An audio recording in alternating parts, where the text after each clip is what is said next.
I've just left White River this morning, heading to the Kruger National Park via Numbi Gate.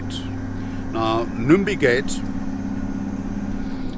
is in the south of the Kruger Park, and it is the closest gate to the Pretoriuskop camp, which I'm headed for the next 3 days. Overcast, had a little bit of rain last night. This morning is dry, however. Driving in this particular part of the country is challenging. Speeds can vary from anything from 5 kilometers an hour in front of you to 150 kilometers an hour in front of you. Oh, look. That little orange light that goes on and off has just gone on and off. I wonder if it means anything. Yes, it does. It does. He's going to turn. He's turning right. Same direction with the little yellow light is. Excellent. Uh-oh. Taxi wants to come in between. Speed up to 2 kilometers. There we go. Going off to the side. No little orange light going on and off. Taxi coming by. Taxi's going to overtake. Taxi is overtaken. Ah, the joys. Traveling in a region like this is always interesting. There are no rules to the road, and you've got to be particularly vigilant because anything could happen at any time. Who has right of way? Not sure. Weaving between things, people, cattle, goats, vehicles, absolute requisite skill. Although I say there are no rules, I think there are rules. They're unwritten rules. They're rules understood by the locals.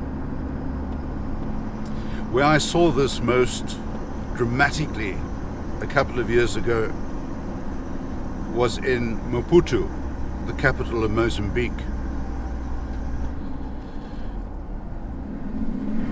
There appear to be no rules, and it is chaotic, it's frightening, and yet it works.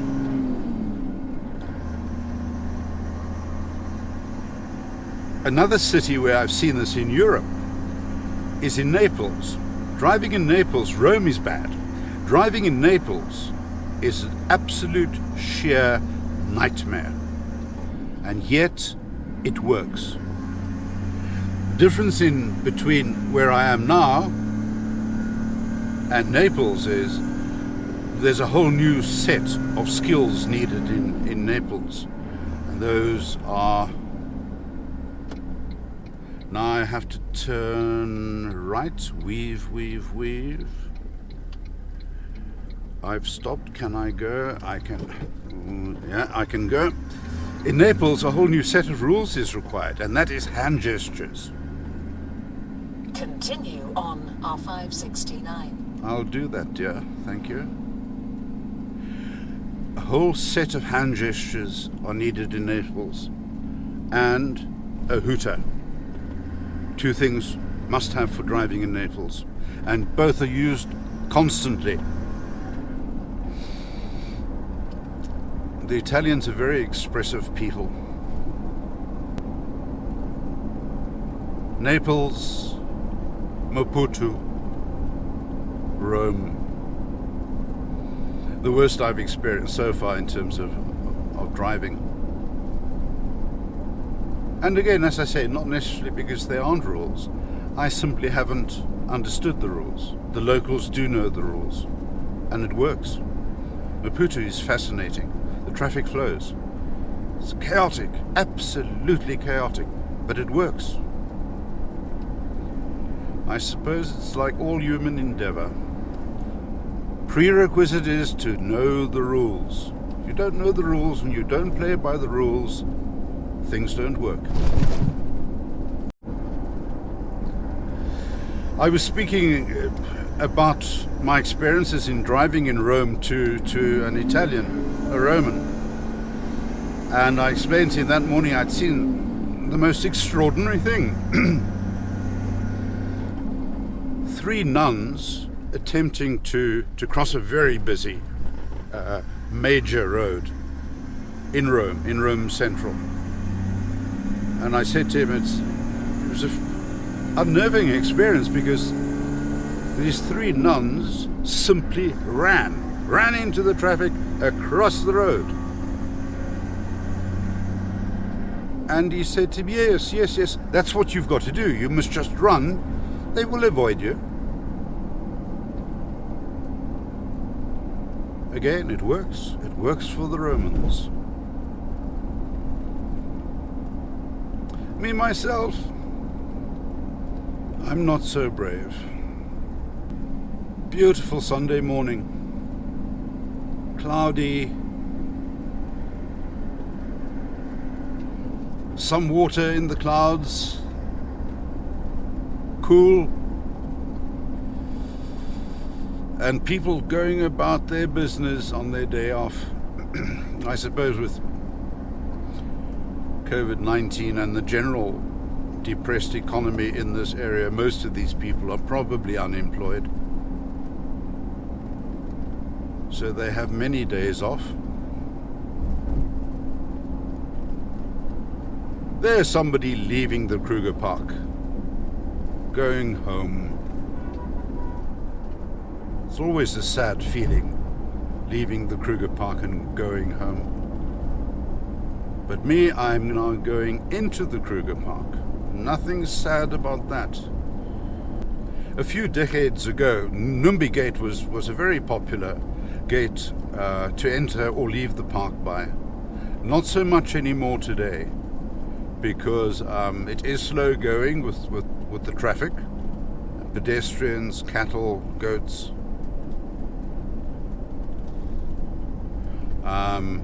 But I always enjoy entering the park through Numbi, not leaving it. I think when you're leaving, you've got a long journey in front of you and you're not particularly relaxed. But entering the park, I always enjoy this little adventure. Several years ago, there were many instances of stone throwing on this road. And people were warned not to use Numbi Gate. That's not the case anymore. I suppose it must be saddening, frustrating, annoying for people who have virtually nothing, seeing very expensive vehicles coming through here, people on the way to the Kruger Park or leaving. Life is not always fair. Life is certainly not equitable. And now we see the entrance gate, Numbi Gate. Many years ago, where we are now, or just a little bit further back, there were always people selling curios, mainly wooden carvings. You don't see that anymore. And I'm sure that must have been a reasonable source of income for those people. Thank you.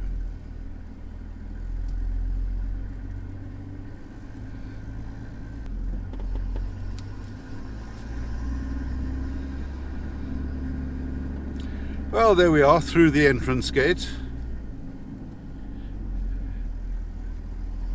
Now on to Pretoriuskop. Well, here we are approaching Pretoriuskop entrance gate.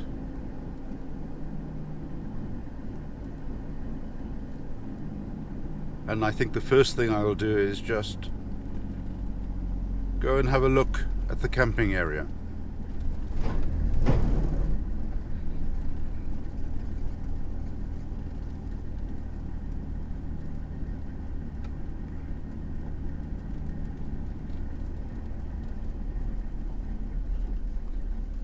This is a relatively small camp, probably not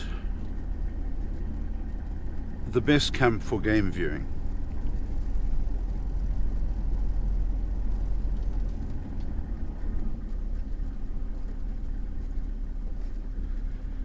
Whoa, this camping site is quite full. Come on, all of you, pack up now and go home.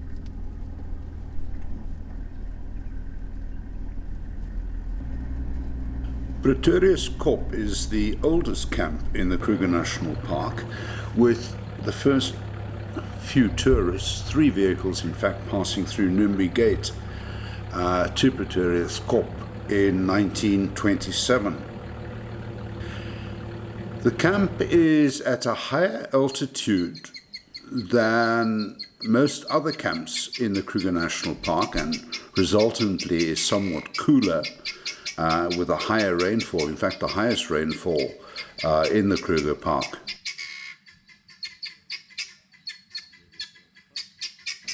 Well, I eventually found a very nice camping spot next to the fence with a little bit of privacy, at least one side completely facing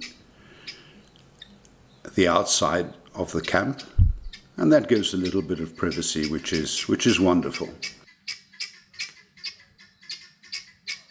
The camp filled up considerably overnight, and in fact I think was completely full overnight.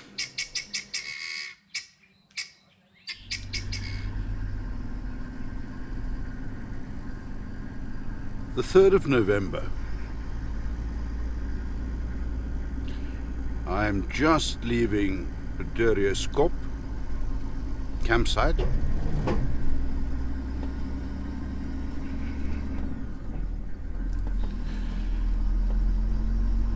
Just after 5 in the morning. And if I look a little wet, I am. I've just been defecated upon and thereupon urinated upon while packing up camp.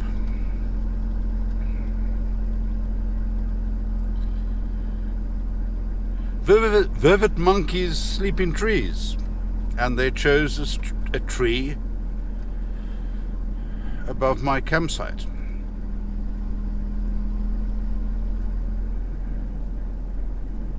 And like many mammals, upon waking they have the need to defecate. And they do so in place. So a quick wash off under the tap. It's the best I can do at 5 in the morning. And here we go.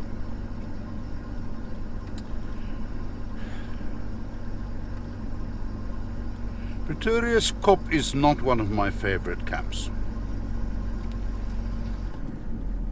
I've stayed there many times in chalets, but I've never camped there before. This was my first camping experience.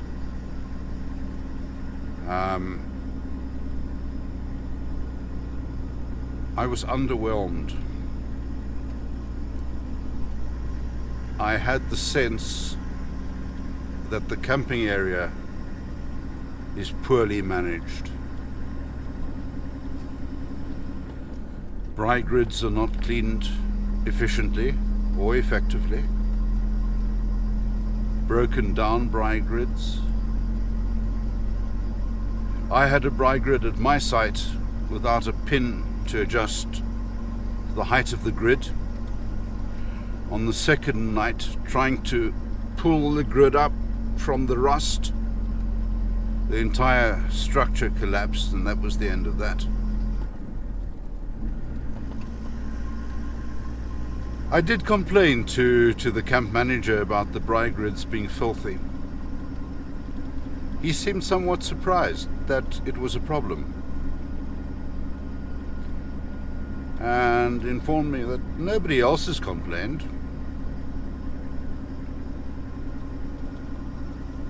Yeah. To his credit, he sent our 2 men immediately to clean my grid,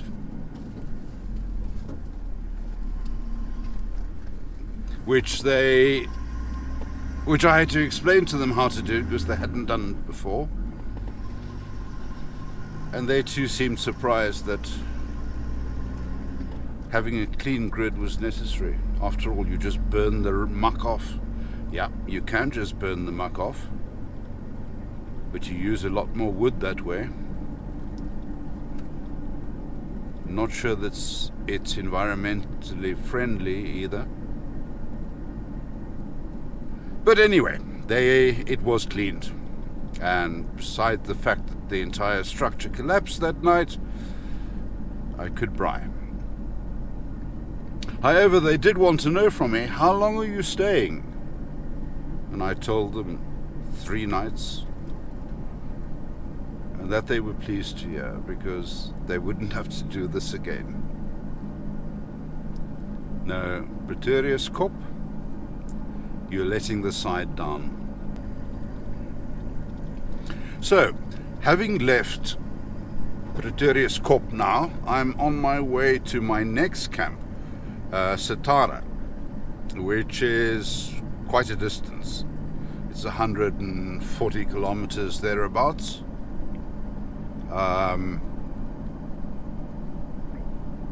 Which at the speed I travel is quite slow, and I don't want to get there late. I want to get there early to see if there are many decent camping spots.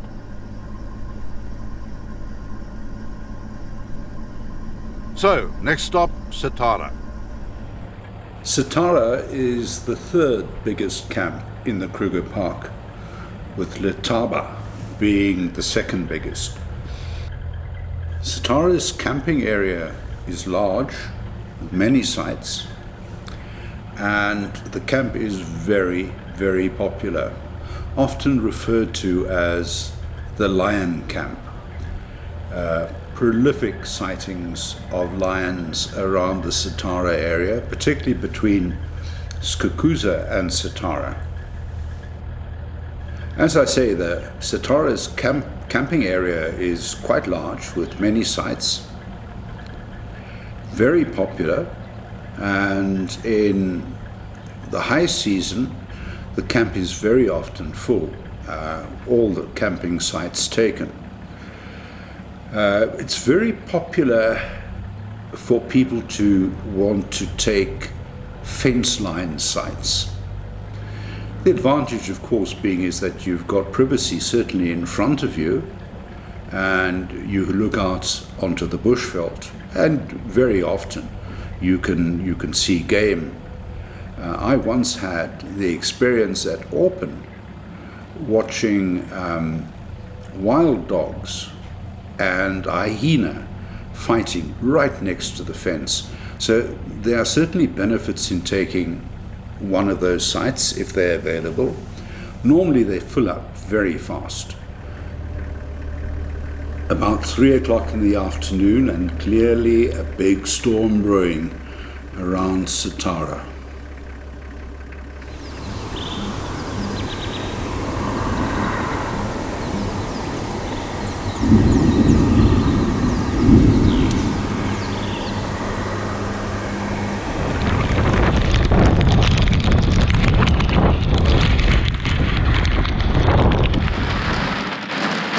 Well, 3 o'clock in the afternoon,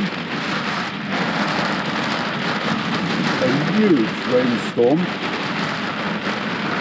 and in front of me a tree in the road that shouldn't be in the road. It is being blown over by the wind.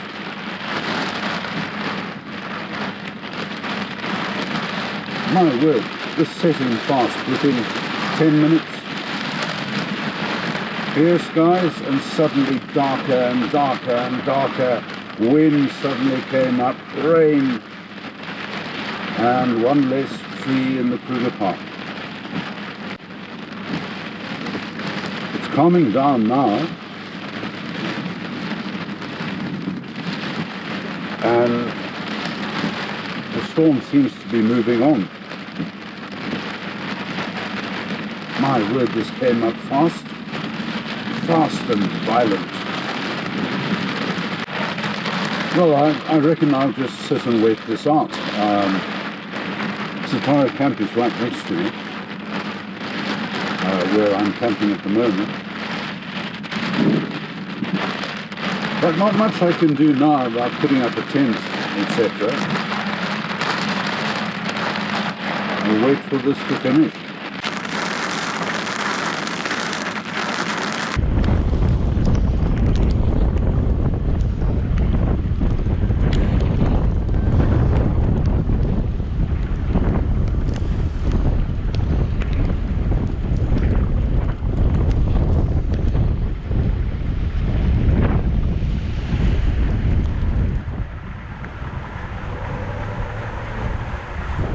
Back into the camp after the storm. Some damage done. I later in the afternoon met some people in reception booking a cottage.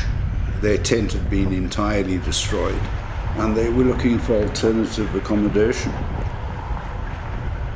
During the last storm I experienced at Satara, I found a little swallow on the ground, wet, bedraggled, unable to move. Took him inside, wrapped him in a towel, put the air conditioner on high heat, and after an hour, the little fellow flew away. Great feeling. Well, here we arrive at my campsite. Dishwashing bowl on the ground. There was nothing else to destroy. My table is still in place. But I'm afraid I chickened out and booked a chalet for the night. The next morning, after a very dry night, leaving Satara. Now on to my next stop, Baluli.